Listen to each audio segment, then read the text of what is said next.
I tell you what, ladies and gentlemen, I'm not much of a dreamer, but if there's anything that I knew that I wanted so desperately in this sort of image that I put into my own head was in 2019, I wanted more than anything in the world for my Detroit Pistons to make the playoffs. Now, if your memory is failing you, I will pleasantly remind you that by God's grace and on Blake Griffin's back, we actually did it. Now, of course, as history chooses to remember it, the Pistons were convincingly swept by the Milwaukee Bucks. But I remember thinking to myself, Nick, if your team is going to lose to somebody, you want that team to be the best. Ultimately, you want to have lost to the champion, the world champion, so that way you can look at that and be like, well, what did you want us to do? I'm going to let you in on a little secret. That same thing happened to us in 2016 with the Cavs. However, as it happens, the Bucks inexplicably flamed out against the Toronto Raptors, not solely because of this, but Eric Bledsoe forgot how to play basketball. So we fast forward to next season, and if you're a regular on NBA Twitter, you're probably familiar with Snell's season. I remember very vividly last January, him and I were starting to have this conversation of, what is that? What is that over there? Who's that team hitting all those threes?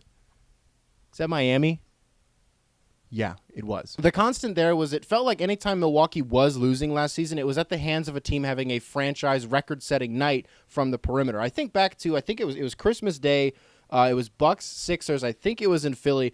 The Sixers straight up hit like 33s in that game. You know what happened to the Sixers in that Hawks series?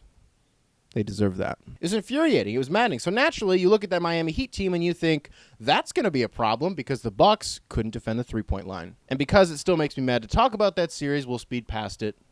The Heat won. But now we go into 2020, 2021, and the Bucks are retooling. They're going all in. John Horst is putting all of his chips in the middle, and Woj's like, I'm going to take a few of those chips. You mess up the Bogdanovich thing, but you get Drew Holiday. Bobby Portis, wow, impressed. That's pretty fun. DJ Augustine, that's not going to matter. It didn't. And then Bryn Forbes. Bryn Forbes was like, hey, if you're in the know and you know about guys that are pretty decent in the league, hey, Bryn Forbes, impressed. That's kind of cute. We thought to ourselves, this Milwaukee Bucks team, the cursed point guard position for the Milwaukee Bucks, finally we are going to get to this point where it's like Drew Holiday is solid through and through. By the approximation of a majority of the players in the league, he's the best on-ball defender while in the game. Additionally, before logging a single minute for Milwaukee, he was already their best playmaker. So the whole season was kind of cute, kind of ups and downs. Dante DiVincenzo shot out of a cannon. I guess all John Horst has to do is just pretend to trade him, and then Dante DiVincenzo will give you 60% from the long line for the better part of a month, because that was pretty awesome. Admittedly, yeah, he dipped, and then he got hurt in the play. You know what? This video is going to be kind of long, I feel like. Do you want to can we get to the Brooklyn thing? Do you guys want to get to the Brooklyn thing? Cool, let's do it. Now, I think it's been pretty well established at this point that I am a Pistons fan. I will live and die for my Detroit Pistons. I love the fans. I love everything about them. But sometimes when your team is bad, sometimes it's just kind of nice to have a little something on the side. You know, like when the Pistons aren't playing beyond the regular season, I'm kind of like, well, the Bucks are cute. I like them. Love their fans. Their fans love me. I love making content about them. It's a natural fit. So because of that, I feel like it's important to note that I do have the presence of mind to have objectivity about this team, even though I will unapologetically root for them and be sometimes disgustingly biased to a fault. I at least can call it the way that it is for the most part. You want me to do that right now? You want me to do that right now just to prove how serious I am? Not that it's a hot take, but I can say with great confidence, even though I do have a vested interest in the Milwaukee Bucks, if James Harden, Kyrie Irving, and Kevin Durant were playing for that entire series, sealed and signed, she's not my lover like Billie Jean, but the kid is mine, that was a wrap. Nets in 4. I'm going to get close, okay? I'm going to let you guys in on a little bit of a secret, okay?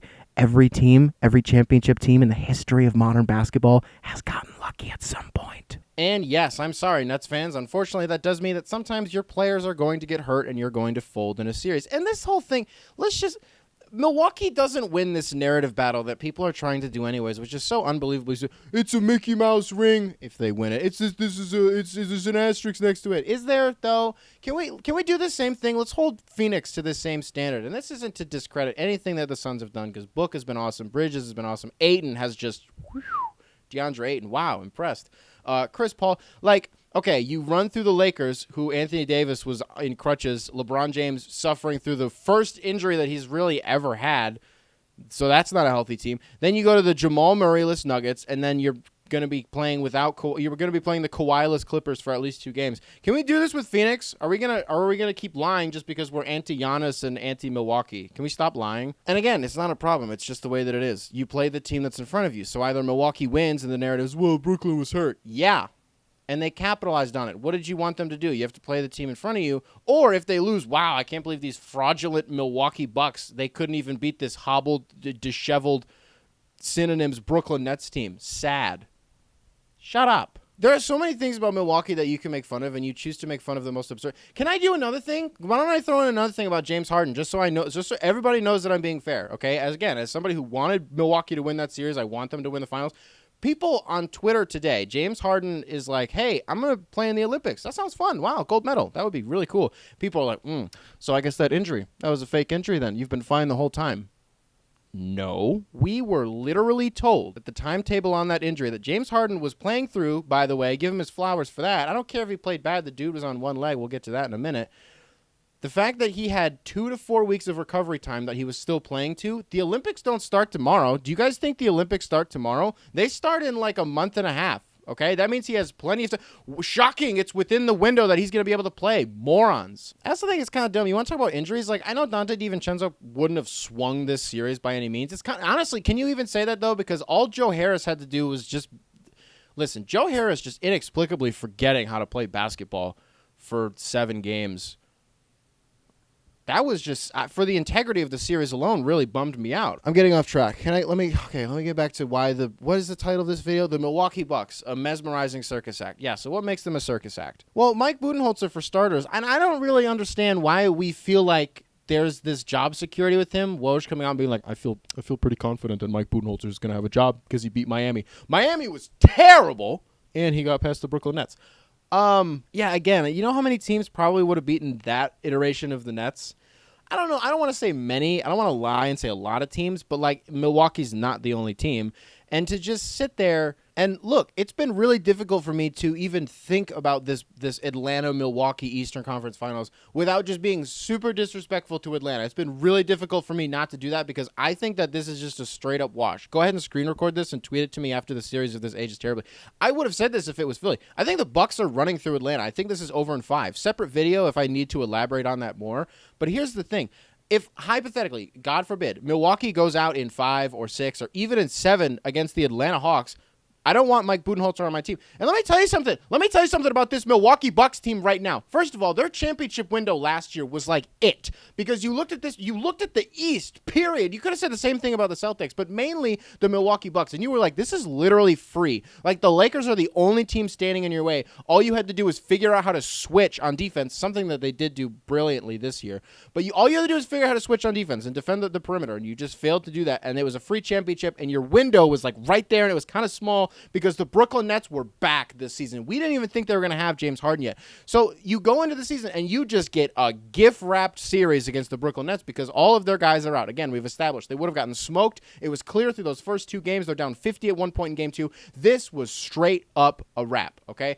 Why is it that we aren't looking at this championship window for Milwaukee the exact same this season? Because Brooklyn will be back. I promise you, Brooklyn will be back. Who knows what the Sixers are going to do with Ben Simmons? Like, who knows? Maybe Atlanta's just straight up sweet now. Maybe I was about to throw in the Raptors. The Pistons are back. No, but seriously, there are so many Eastern Conference teams who are only going to get better. The Knicks they're going to find shooters. They're going to find playmakers. They're going to find guys who can actually score. So they're going to make deeper playoff runs. Like, Milwaukee is in a position that just barely getting by against that Brooklyn Nets team. Why are we giving Mike Budenholzer job security? Because this is it. If they win a championship this season, obviously you can't fire Mike Budenholzer. I don't know how to continue to articulate this point, but I want a coach that is going to maximize my team's opportunity and maximize my team's ability, rather, to win a series. And I don't think Mike Budenholzer does that. Case in point, you go into the Brooklyn Nets series, you don't have Donte DiVincenzo. So we were subject to Jeff Teague and Pat Connaughton minutes, like, together. They were sharing the floor together. Pat Connaughton and Jeff Teague. I will say this about Pat Connaughton, though. After game 4, he gets his face split open, runs off the court. I was at this game, by the way. It was, Pfizer for him.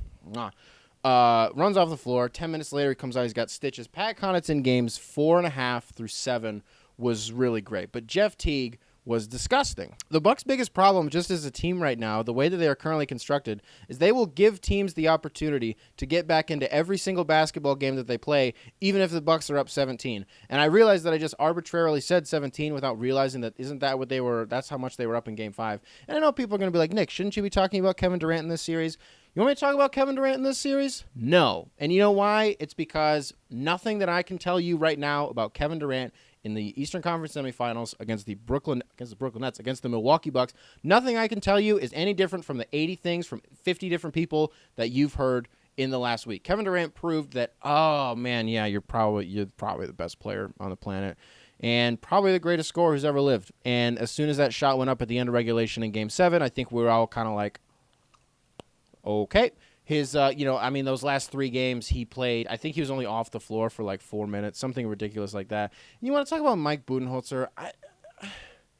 I know that it ended up technically working, and in this situation, the Bucks did go 2-1 through the final 3 games. But not playing Bobby Portis for spacing reasons just feels like not wanting to bite into an apple, because I don't have a good analogy for this, but that was just silly. Because the alternative is you're basically relegating PJ Tucker and Brook Lopez into these roles where they're just spot-up corner guys, and that just doesn't make any sense. But what I will say, you know what a big turning point for this series was Brook Lopez setting foot in the paint and actually being a role man. And I think it started in Game 6. As soon as he started scoring in the paint, literally in that first quarter, it was like, oh. Is this drop coverage still horrendous? Yeah. Was that block at the end of Game 7 historically awesome? Yeah. You want to talk about Joe Harris forgetting how to play basketball? Brook Lopez remembering how to play basketball was incredible. I think it was Game 6. At the end of the first half, Chris and Giannis had combined for 38, which is the most that those two had ever combined for in a single half. In a playoff game, Chris Middleton, the evolution of Chris Middleton in this series was brilliant, albeit terrifying for the most part. Look, these Giannis jumpers that you're starting to see, he gets the ball 20 to 25 feet away from the rim, and everybody in Pfizer form is like, don't do it, please. And then he does. The difference in Game 7, one of the biggest differences, something that did swing the game, was I think Giannis hit 5 jumpers in that game. But I just don't love that you are so confident in taking one of the lowest percentage shots in basketball for you as an individual player. One of the biggest ones that comes to mind was something that they actually pointed it out on the TNT broadcast, and I was screaming about it in my living room literally the entire game. It was in Game 5. Yeah, it was Game 5. James Harden comes back. He's on one leg. Giannis has him in a post-up on the right baseline. It's kind of on the right block. And he does the old turnaround baseline look on James Harden. It's literally a free bucket, and Giannis was just like, no. I just don't understand how you can simultaneously do everything right and wrong at the exact same time. Like, guys, I gotta be honest with you. I don't. This video really got away from me. I plan on doing a whole in-depth, intricate analysis on Milwaukee in this Brooklyn series specifically, and now it just turned out to be like some weird anti-Bucks thing, while simultaneously being like, good job, Bucks. I think Milwaukee is probably going to win the finals. I really do. I really believe it. I genuinely, from the bottom of my heart, I think Milwaukee's going to win the finals. I wonder though, if you as a team, can I go back for just a second on the Brook Lopez thing where he's finally setting foot in the paint and he's like, wow, basketball. Why did they not realize after Game 1 when they had so much success in the paint, or actually before the series even started, they're like, hey, we can probably dominate within 5 to 10 feet of the rim. Why is Milwaukee so insistent on playing to the pace of their opponent? You cannot trade baskets with Brooklyn. That is not your brand of basketball. You cannot play at their pace. You're not that guy. You guys are not those. That's not you. That's what is happening right now. It's gross and it's stupid, and I can't stop watching it because it's so fun, and they have so many. Chris Middleton, just the mid-range game. I miss DiVincenzo. I miss Bryn Forbes scoring 17 points in a quarter and hitting 4 threes the way that he did in Game 2 against Miami. Hey, do you guys remember when Giannis 40-pieced the Nets in a Game 7 on the road?